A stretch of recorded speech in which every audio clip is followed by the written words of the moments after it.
Hi everyone, hope you all are doing fine and welcome to our video. So guys, we are doing our CMA Foundation Indian Contract Act. Okay, so today we are starting breach of contract. जिन्होंने इससे पहले के lecture नहीं देखे वो एक बार देख लीजिएगा. ब्रीच ऑफ कॉन्ट्रैक्ट आज हम स्टार्ट करने वाले हैं.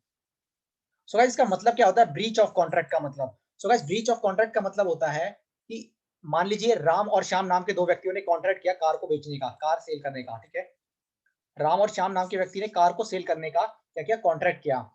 मान लीजिए अगर राम या श्याम दोनों में से कोई भी अगर मान लीजिए on the day of contract या before the due date of contract अगर मान लीजिए कॉन्ट्रैक्ट को करने से मना कर देता है तो उसको हम बोलते हैं ब्रीच ऑफ कॉन्ट्रैक्ट, यानी कॉन्ट्रैक्ट को बीच में ही छोड़ना. तो वो क्या है, गलत बात है. अगर कोई भी व्यक्ति ऐसा करता है और उसकी वजह से दूसरे व्यक्ति को, कॉन्ट्रैक्ट के दूसरे जो भागीदार है उसको अगर कोई नुकसान होता है तो वो नुकसान जो है उससे क्लेम कर सकता है. तो ब्रीच ऑफ कॉन्ट्रैक्ट का मतलब कॉन्ट्रैक्ट को बीच में ही तोड़ना. अगर मान लीजिए राम और श्याम ने, ठीक है, राम और श्याम ने अगर कार को बेचने का वादा किया था और कार को बेचने का वादा किया था 8 सितंबर 2020 को, एग्जांपल के तौर पर हम मान लेते हैं 8 सितंबर 2020 को या 2021 को मान लेते हैं हम. मान लीजिए आप 23 मार्च 2021, इसी महीने की 23 मार्च 2021 को. तो मान लीजिए अगर हम क्या करते हैं कि अगर दोनों पार्टी में से कोई भी एक कॉन्ट्रैक्ट को तोड़ती है 23 तारीख को, यानी ड्यू डेट को ही अगर कॉन्ट्रैक्ट को तोड़ती है तो उसको हम बोलते हैं एक्चुअल ब्रीच ऑफ कॉन्ट्रैक्ट. अगर 23 से पहले अगर कॉन्ट्रैक्ट को कोई भी पार्टी तोड़ती है तो उसको हम बोलते हैं anticipatory breach of contract. Hope समझ में आया होगा. अगर ड्यू डेट से पहले अगर कॉन्ट्रैक्ट को तोड़ा जाता है तो उसको हम बोलते हैं एंटीसिपेटरी ब्रीच ऑफ कॉन्ट्रैक्ट. अगर ड्यू डेट पर अगर कॉन्ट्रैक्ट को तोड़ा जाता है तो उसको हम बोलते हैं एक्चुअल ब्रीच ऑफ कॉन्ट्रैक्ट. 23 तारीख को हमने वादा किया था कार को सेल करने का, बेचने का. अगर दोनों में से कोई एक भी आनाकानी करता है कॉन्ट्रैक्ट को पूरा करने के लिए एग्जैक्ट 23 तारीख को, तो वो मेरा कहलाएगा एक्चुअल ब्रीच ऑफ कॉन्ट्रैक्ट. लेकिन अगर मेरा 23 तारीख से पहले अगर कोई पार्टी कॉन्ट्रैक्ट को छोड़ती है या आनाकानी करती है तो वो मेरा होता है एंटीसिपेटरी ब्रीच ऑफ कॉन्ट्रैक्ट. समझ में आया होगा आपको. पढ़ते हैं एक बार हम इसको.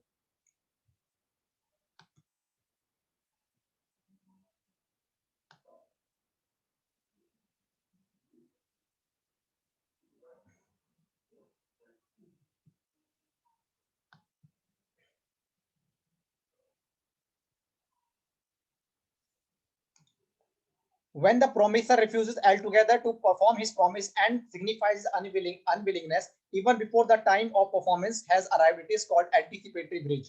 अगर मान लीजिए टाइम से पहले अगर वो अराइव करता है, यानी before the time of performance has arrived, it is called anticipatory breach.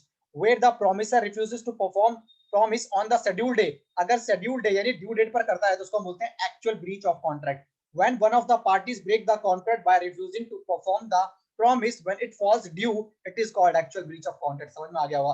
अब मान लीजिए जो इस चीज को तोड़ेगा और दूसरी पार्टी को अगर नुकसान हुआ इस वजह से, तो किस तरीके का जो डैमेजेस हैं, वो किस तरीके का कंपनसेशन जो है वो किन फॉर्म में होगा वो अब हम पढ़ेंगे.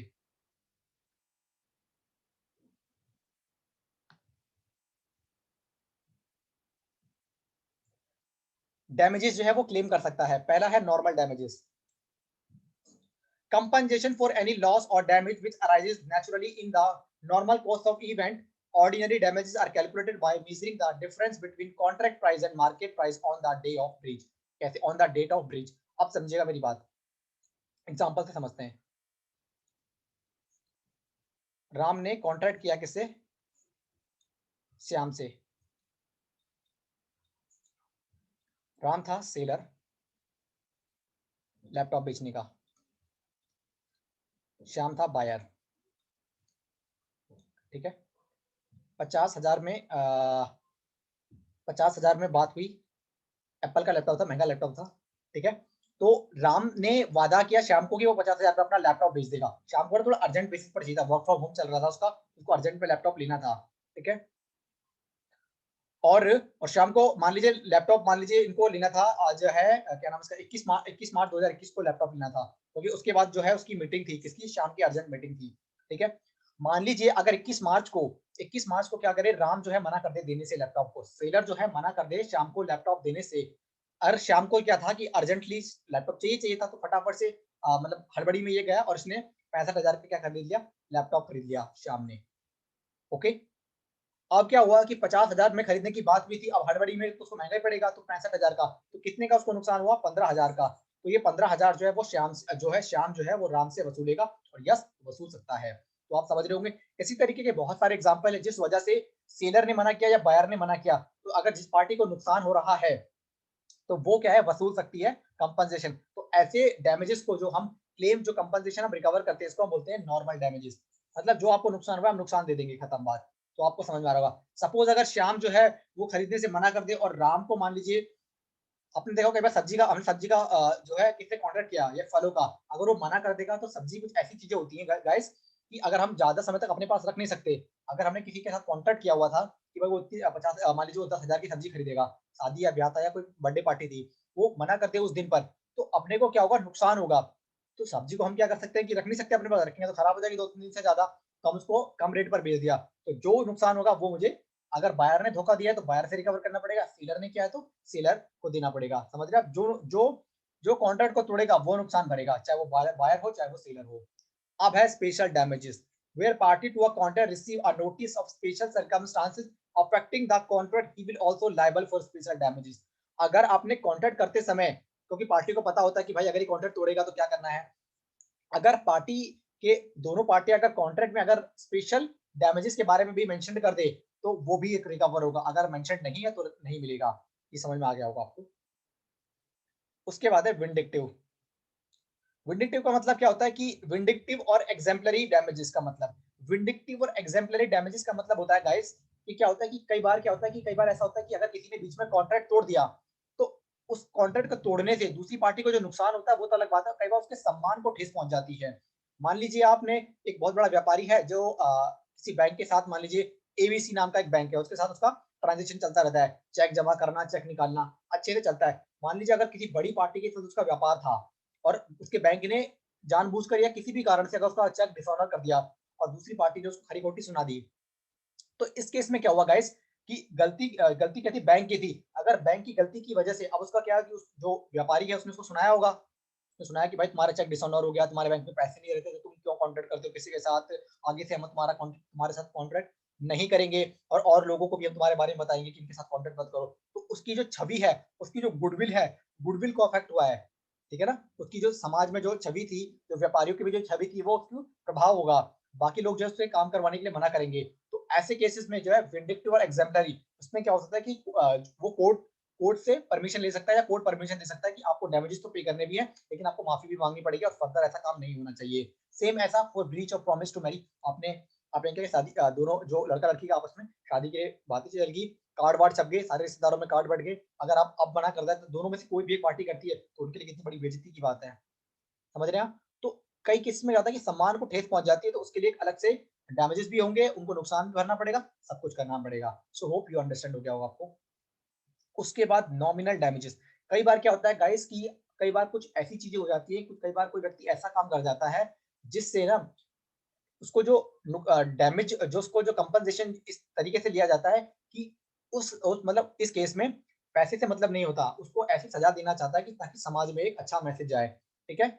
मैं एक एग्जांपल के थ्रू समझाना चाहता हूँ, एक बार प्रैक्टिकल एग्जांपल से समझते हैं। एक बार ना कुछ समय पहले एक आम आदमी पार्टी आप में प्रशांत भूषण जो पहले उसके नेता थे अब नहीं है, तो उन्होंने क्या किया था, सुप्रीम कोर्ट के बारे में कुछ कहा था। तो सुप्रीम कोर्ट ने उनसे ये कहा था कि आप क्या करो, या तो आपको जेल हो जाएगी या दूसरा ऑप्शन है आप माफी मांगो और आप 1 रुपए का क्या कर दो, मुक्त पेमेंट कर दो, अपनी जो पेनल्टी है वो पे कर दो।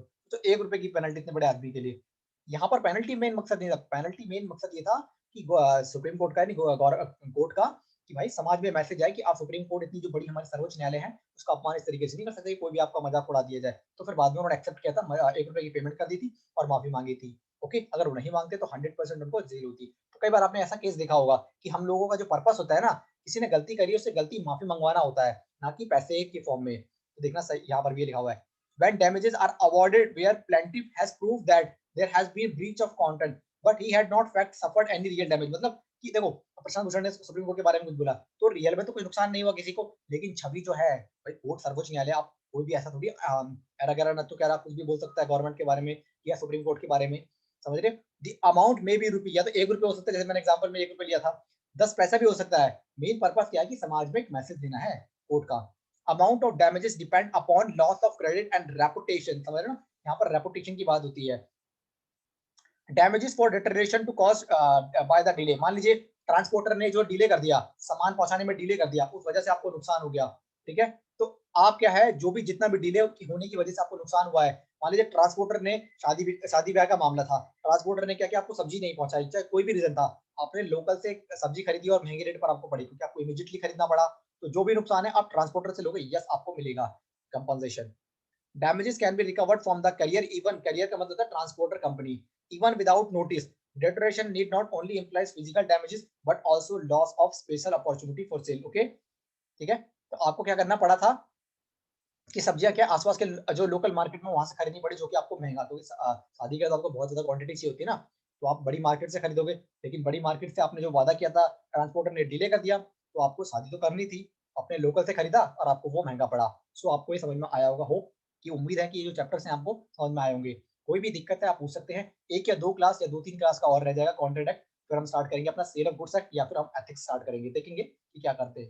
हो देख लीजिएगा, मैं अपने नोट से कराऊं या फिर मैं स्टडी मटेरियल से कराऊं, दोनों ही प्रेफर्ड होगा, दोनों से हम करा सकते हैं। So hope you understand हुआ होगा आपको। So for today, that's all about in this video, and we will meet in another lecture. So bye guys. If any doubt, you have any doubt, you can ask me for today. That's all about in this video. Bye guys.